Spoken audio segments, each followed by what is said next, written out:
ഇന്നത്തെ വീഡിയോ പഴയകാല ഓണപലഹാരമായ ആലങ്ങയുടെ റെസിപ്പിയാണ്. നല്ല കറുമുറ ശബ്ദത്തോടെ കുട്ടികൾക്ക് കുറയ്ക്കാൻ കൊടുക്കാൻ പറ്റിയ ബെസ്റ്റ് സ്നാക്കാണ് ഇത്. ഇതിലെ ഏറ്റവും വലിയൊരു പ്രത്യേകത എന്താണെന്ന് വെച്ചാൽ ഇത് ഒരിക്കലുണ്ടാക്കി വെച്ചാൽ ഒരു 3-4 ആഴ്ച വരെ ഇത് കേടുകൂടാതെ ഇരിക്കുവേ. വളരെ കുറഞ്ഞ ചേരുവകൾ കൊണ്ട് പെട്ടെന്ന് ഉണ്ടാക്കാൻ പറ്റുന്ന ഈ ആലങ്ങ എങ്ങനെയാണ് തയ്യാറാക്കുന്നതെന്ന് നോക്കിയാലോ. ഇതിനായിട്ട് ഞാൻ എടുത്തേക്കുന്നത് റൈസ് പൗഡറാണ് എടുത്തേക്കുന്നത്. പിന്നെ വേണ്ടത് ചെറിയ ജീരകവും ഏലക്ക പൊടിച്ചതും കൂടാണ്. പിന്നെ വേണ്ടത് തേങ്ങ ഇതുപോലെ ഒന്ന് ചെറുതായിട്ട് അരിഞ്ഞെടുക്കുക. പിന്നെ വേണ്ടത് ശർക്കരയാണ് വേണ്ടത്, ശർക്കരപ്പാനിയാണ് വേണ്ടത്. ഇനി നമുക്കൊരു പാത്രത്തിലേക്ക് തേങ്ങ ഒന്ന് മൂപ്പിച്ചെടുക്കണവേ. അതിനായിട്ട് നെയ്യിലോ വെളിച്ചെണ്ണയിലോ നമുക്കിത് മൂപ്പിച്ചെടുക്കാവുന്നതാണ്. ഞാനിപ്പോൾ ഒഴിച്ചേക്കുന്നത് വെളിച്ചെണ്ണയാണ്. വെളിച്ചെണ്ണയിലാണ് ഈ തേങ്ങ മൂപ്പിച്ചെടുക്കുന്നത്.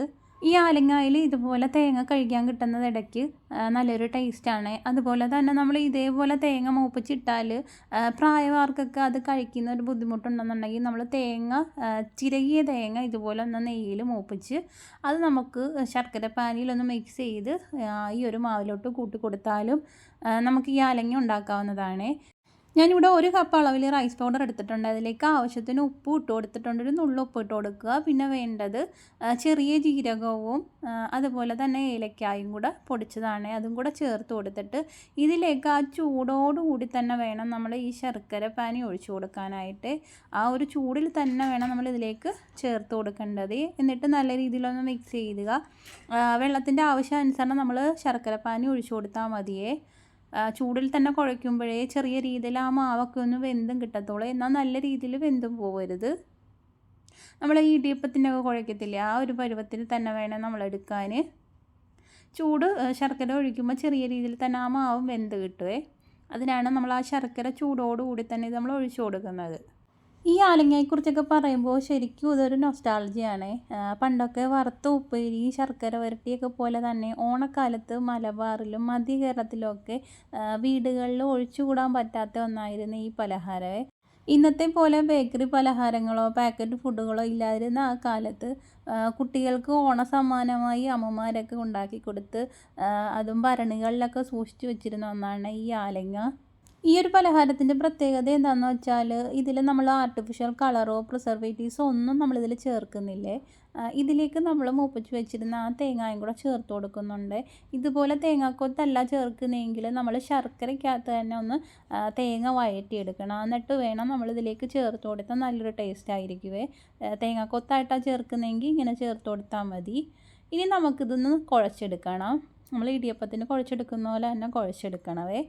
നമ്മുടെ വീട്ടിലുള്ള ഇൻഗ്രീഡിയൻസ് വെച്ച് വളരെ എളുപ്പത്തിൽ തന്നെ നമുക്ക് ചെയ്തെടുക്കാൻ പറ്റുന്ന ഒരു പലഹാരമാണ് ഇത്. അരിപ്പൊടിയും ശർക്കരയും അതുപോലെ തന്നെ നമ്മുടെ ജീരകവും ഏലക്കയുമാണ് ഇതിൽ ചേർത്ത് കൊടുക്കുന്ന ചേരുവകൾ. ഇത് 3-4 ആഴ്ചയോളം നമുക്കിത് ഭരണിയിൽ അടച്ചു സൂക്ഷിച്ച് വെച്ചാൽ ഇത് കേടുകൂടാതെ തന്നെ ഇരിക്കുകയും ചെയ്യുവേ. നല്ല കറുമുറ എന്ന് പറഞ്ഞാൽ നമുക്ക് കഴിക്കാനും പറ്റുവേ. എല്ലാവർക്കും ഇഷ്ടപ്പെടുന്ന നല്ലൊരു സ്നാക്കാണ് ഇത്. പഴയ തലമുറയിലെ ആളുകൾക്ക് ഈ ആലങ്ങയുടെ രുചി പെട്ടെന്ന് ഓർമ്മ വരുവേ. പക്ഷേ ഇന്നത്തെ പുതിയ തലമുറയിൽ ഇതൊരു പുതിയ അറിവായിരിക്കുവേ. ഇതുപോലെ നമുക്ക് ചെറിയ രീതിയിൽ തന്നെ നമ്മൾ ഉരുട്ടിയെടുക്കണം. വളരെ പെട്ടെന്ന് തന്നെ നമുക്ക് ഈ ഒരു സ്നാക്സ് ഉണ്ടാക്കി എടുക്കാം. പക്ഷേ നമ്മൾ ഇതുപോലെ ചെറിയ ബോൾസ് ആക്കി എടുക്കുന്നത് മാത്രമേ കുറച്ചധികം സമയം എടുക്കുന്നുള്ളൂ. ബാക്കിയെല്ലാം വളരെ പെട്ടെന്ന് തന്നെ നമുക്ക് ചെയ്തെടുക്കാൻ പറ്റും. ഇതുപോലെ ചെറിയ ചെറിയ ബോളാക്കി എടുക്കുന്നതാണ് ഈ ഒരു സ്നാക്കിൽ കുറച്ച് സമയം എടുക്കുന്നത്. ഇതുപോലെ നമുക്ക് ചെറിയ ചെറിയ ബോളാക്കി എടുത്താൽ മതി. നമ്മളിത് ഓയിലോട്ട് ഇടുമ്പം കുറച്ചും ഒന്നും കൂടെ ഒന്ന് വലുതാവും. അങ്ങനെ ഞാൻ എല്ലാം ഇതേപോലെ ഒന്ന് ഉരുട്ടി എടുത്തിട്ടുണ്ട്. ഇതേ രീതിയിൽ വേണം നമ്മളിത് ഉരുട്ടിയെടുക്കാനായിട്ട്. ഇതിപ്പം 2 സൈസിലായിട്ടും ഉണ്ട്. ഇതിൽ വലുതുമുണ്ട് ചെറുതുമുണ്ട്. അങ്ങനെ എളുപ്പത്തിന് വേണ്ടി വലുതായിട്ടും എടുത്തിട്ടുണ്ട്. ചെറിയ രീതിയിൽ എടുക്കുന്നതായിരിക്കും നല്ലത്. ഇനി നമുക്ക് ഇത് ഒന്ന് ഓയിലിട്ട് ഫ്രൈ ചെയ്തെടുക്കണം. ആദ്യം നല്ല രീതിയിൽ തന്നെ ഓയിൽ ചൂടായതിന് ശേഷം മാത്രമേ നമ്മളിത് ഓയിലോട്ട് ഇട്ട് കൊടുക്കാവുള്ളൂ. എന്നിട്ട് ലോ ഫ്ലെയിമിൽ വേണം നമ്മൾ പിന്നെ ഇത് കുക്ക് ചെയ്തെടുക്കാൻ. നല്ല രീതിയിൽ തന്നെ ഓയിൽ ചൂടായി കിടപ്പുണ്ട്. നമുക്കിതിലേക്ക് ഓരോന്നായിട്ട് ഇട്ട് കൊടുക്കാവേ. നിങ്ങളെപ്പോഴെങ്കിലും ആലോചിച്ചിട്ടുണ്ടോ ഇതിന് എന്തുകൊണ്ടാണ് ആലങ്ങ അല്ലെങ്കിൽ ആലിങ്ങ എന്നൊക്കെ പേര് വന്നതെന്ന്? പണ്ട് കാലത്ത് നമ്മുടെ നാട്ടുവഴികളിലും പറമ്പുകളിലും ഒക്കെ ഉണ്ടായിരുന്ന ഒരു തരം കാട്ടുചെടിയാണ് ഈ ആലിങ്ങ.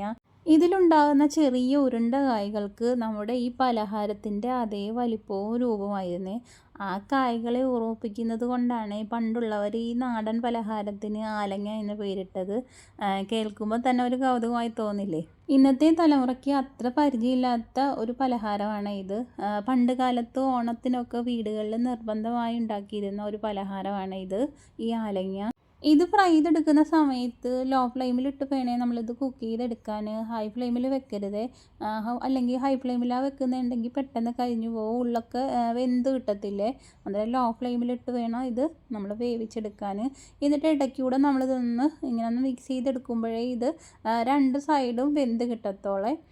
ഇടയ്ക്കൂടെ ഇതേ രീതിയിലൊന്ന് നമ്മൾ തിരിച്ചും മറിച്ചും ഇങ്ങനെ ഇട്ട് കൊടുക്കുമ്പോൾ രണ്ട് സൈഡും ഒരേപോലെ കുക്കായി കിട്ടുമേ.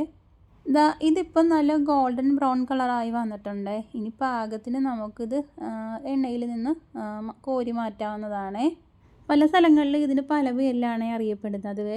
പണ്ടത്തെ കാലത്ത് ഓണത്തിന് ഒഴിച്ചുകൂടാൻ പറ്റാത്തൊരു പലഹാരമാണ് ഈ ആലങ്ങ. അങ്ങനെ എല്ലാം ഞാൻ എണ്ണയിൽ നിന്ന് കോരി എടുത്തിട്ടുണ്ട്. അങ്ങനെ നമ്മുടെ ക്രിസ്പിയായ നല്ല നാടൻ ഓണപ്പലഹാരം ആലങ്ങ ഇവിടെ റെഡി ആയിട്ടുണ്ട്. വളരെ എളുപ്പത്തിൽ തന്നെ ചെയ്തെടുക്കാൻ പറ്റുന്ന ഒരു സ്നാക്കാണ് ഇത്. ചായയുടെ കൂടെ കഴിക്കാൻ ഇതിൽ നല്ലൊരു സ്നാക്ക് വേറെയില്ലേ. തീർച്ചയായും നിങ്ങളെല്ലാവരും ഇതൊന്ന് വീട്ടിൽ ട്രൈ ചെയ്ത് നോക്കണേ. ഉണ്ടാക്കിയിട്ട് നിങ്ങളുടെ അഭിപ്രായം കമൻറ്റ് ചെയ്യണേ. വീഡിയോ ഇഷ്ടമായാൽ ലൈക്ക് ചെയ്യാനും അതുപോലെ തന്നെ കൂട്ടുകാർക്ക് ഷെയർ ചെയ്യാനും മറക്കരുത്. അടുത്ത നല്ലൊരു വീഡിയോ ആയി കാണാം.